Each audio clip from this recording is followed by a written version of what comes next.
Welcome to Rowdy and Real with me, Sophie Shaw, therapist, wellbeing coach, and slight loose cannon. I'll be sharing some life lessons and wisdom from the real world. If nothing else, it'll take your mind off your problems for a bit. And if we're really lucky, you might even hear something that helps you to make it better. So stick around for real talk, real growth, and some probable bad language. Let's dive in, shall we? Hello, my gorgeous. Welcome to another episode of Loony in a Cupboard. That's the alternative title. This is the show where I give you some loving guidance whilst simultaneously making my mother wonder who on earth brought me up and can she get a refund. Today I want to talk about 3 big emotional myths that are probably keeping you stuck. And what I mean by emotional myths is things that we think about dealing with emotions that I believe are not helpful and not true. Ideas that we have about the way to deal with our emotions, or just fixed ideas about what emotions are and how to cope with them. Most of the time, these ideas, I think, are complete balls. That's my professional opinion. The trouble with these ideas, these myths, is that they cause confusion, they cause misunderstandings. And if you're trying to deal with your emotions, if you're trying to explore them and learn a new way of coping with them, then these fixed ideas can really derail your healing process. You know, they can act like a big speed bump in the road. They can make you want to give up because you'll bump up against these ideas and you'll think, well, bollocks, nothing works. I must be getting it wrong. There's no point trying to, improve anything. And, that's very demoralizing, demotivating, and it can make you revert back to what you were doing before, which, it didn't work. Otherwise, you wouldn't have started working on your emotions. It's very unsatisfactory. Even if your life seemed, nice and logical the way it was before, it was, bumming you out. So let's bust some of these myths and get you on your way to working with emotions in a more flexible and more compassionate way.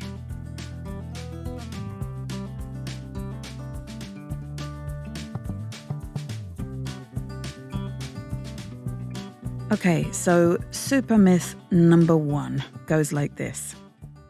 It's possible to make sense of your emotions. Now, I have to confess, this one it actually is true. It's not a total myth. It is true to a certain extent. So obviously, you can work with a coach or a therapist or a counselor, or you can journal out your feelings until they start to make more sense to you. And you can certainly uncover the origin stories of why you think the way you do, why you feel the way you do. You can get a certain amount of insight and understanding that can be incredibly helpful. But with a massive caveat, emotions are not logical. As anyone who has ever experienced any emotion knows, they travel far beyond the mind. They can encompass your entire body, your entire being, if they're strong enough. And the truth is that you can't think your way out of feelings. I'm afraid at a certain point, you're just going to have to feel them. You cannot avoid feeling your feelings by thinking about them. And that all too often is the trap that people fall into, is they think, well, look, I've understood where this has come from. I've dealt with it. I've talked it through, and yet I'm still feeling it. What the hell, And that's because emotions are not thoughts. They are emotions. They're different. Understanding is useful. But the thing that you're going to have to do ultimately is allow those feelings to be felt. You're just going to have to learn to be with them, to acknowledge them, to accept them, and just to feel them. And the truth is that even if we do get to some level of understanding, even if we do work out our emotions, they don't always make sense. They're not always rational. They're very often not rational. They can be very messy. In fact, they usually are. They often originate from a very young, childlike part of ourselves. And no child, you, me, or any child, is rational or reasonable all the time, or any of the time. Some of them are downright irrational, tyrannical even. So using the mind to solve problems of the mind is very limited. Instead, it's much more useful just to employ our old friend, which is acceptance. I feel this. Okay, fuck it. I feel it. Let's feel it. Now, myth number 2. This is a really interesting one. We've been told, I think, really unhelpfully, that you can't feel more than one emotion at a time. Now, I've heard this said by people who are saying things like, if you smile while you're feeling upset, then it automatically produces this feeling of happiness because we can't feel happy and sad at the same time. Well, again, anyone who's ever experienced an emotion, that's probably you, knows that that's not true. Have you ever felt completely confused about exactly what you're feeling? Have you ever felt happy and sad at the same time? It's totally normal. Have you ever had the experience like part of you is happy and relieved about something and another part is completely grief-stricken about something? For example, it's totally possible to grieve and miss somebody who has left your life for whatever reason, be it a death or the end of a relationship, and yet still be incredibly happy and grateful that that person is no longer in your life. It's totally possible because we're complex beings to sustain more than one emotion at a time. Your mind is more than capable of experiencing several emotions all at once. It can be, it can be overwhelming and confusing.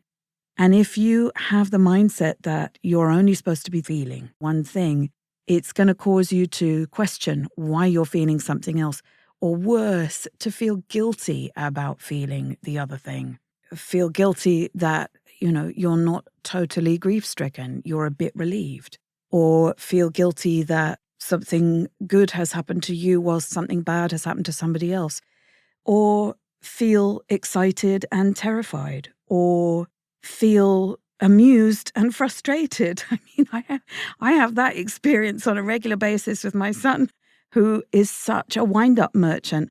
And it's very annoying because I find him hilarious. So I'm laughing, but I also really want him to stop. So I'm simultaneously incredibly frustrated. That's parenting a teen, folks. So yeah, you are complicated. You're brilliantly complex. You can experience more than one emotion at a time.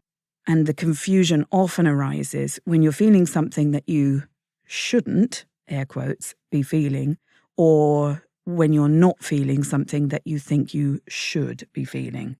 It's confusing, and it's also totally normal. So do me a favor, just don't judge yourself for whatever you're feeling.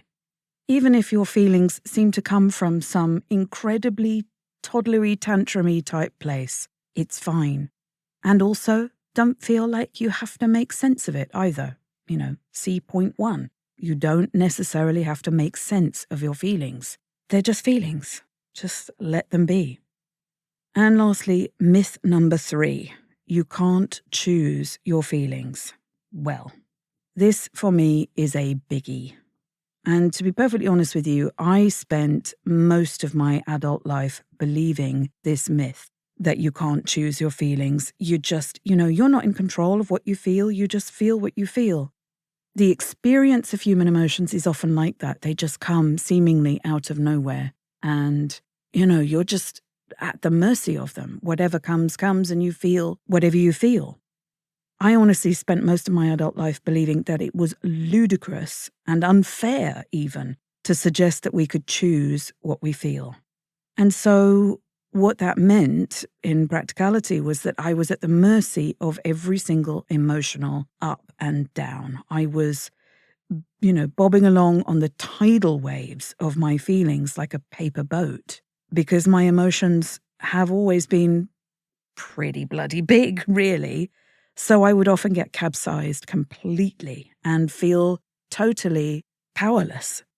So the truth is that you absolutely can choose your emotions, but, and it's a big but, you can only do that once you've acknowledged, felt, and accepted them first. This is so important, and it's the step that most people just skip over or try and breeze past in their rush to feel good as quickly as possible, to skip over the emotion, to rush to doing the things that will make you feel good. Instead, what you need to do is feel the feeling first. And then you just have to have a massive, great dollop of acceptance. And then, when you felt your feelings, then you can start to choose a different response. You can start to choose a different emotional response. Now, to begin with, that is not easy. To be honest, it's not always that easy once you've been practicing it. But if you practice it over time, the process does get easier and easier. In fact, it gets quicker and quicker, and it becomes almost automatic. So it will start to be more like you experience an emotional trigger, and instead of your default reaction being a big unwanted emotion, your default reaction becomes more balanced, more helpful to you, more flexible, more compassionate, with a bigger perspective. And this is what they call emotional freedom. Now, to be clear, it doesn't mean a lack of emotion, and it certainly doesn't mean a kind of, glassy-eyed state of permanent bliss where everything is wonderful and you don't feel anything other than equilibrium. No. Instead, what it means is that you still experience a full range of human emotions, but instead you feel them in a way that doesn't feel overwhelming, doesn't feel disabling, doesn't make you feel like you're at the mercy of your emotions and you've got no say in the matter, doesn't feel like you are going to capsize at any minute, like you're out of control. So those are the 3 really important things to bear in mind when you start working with your emotions.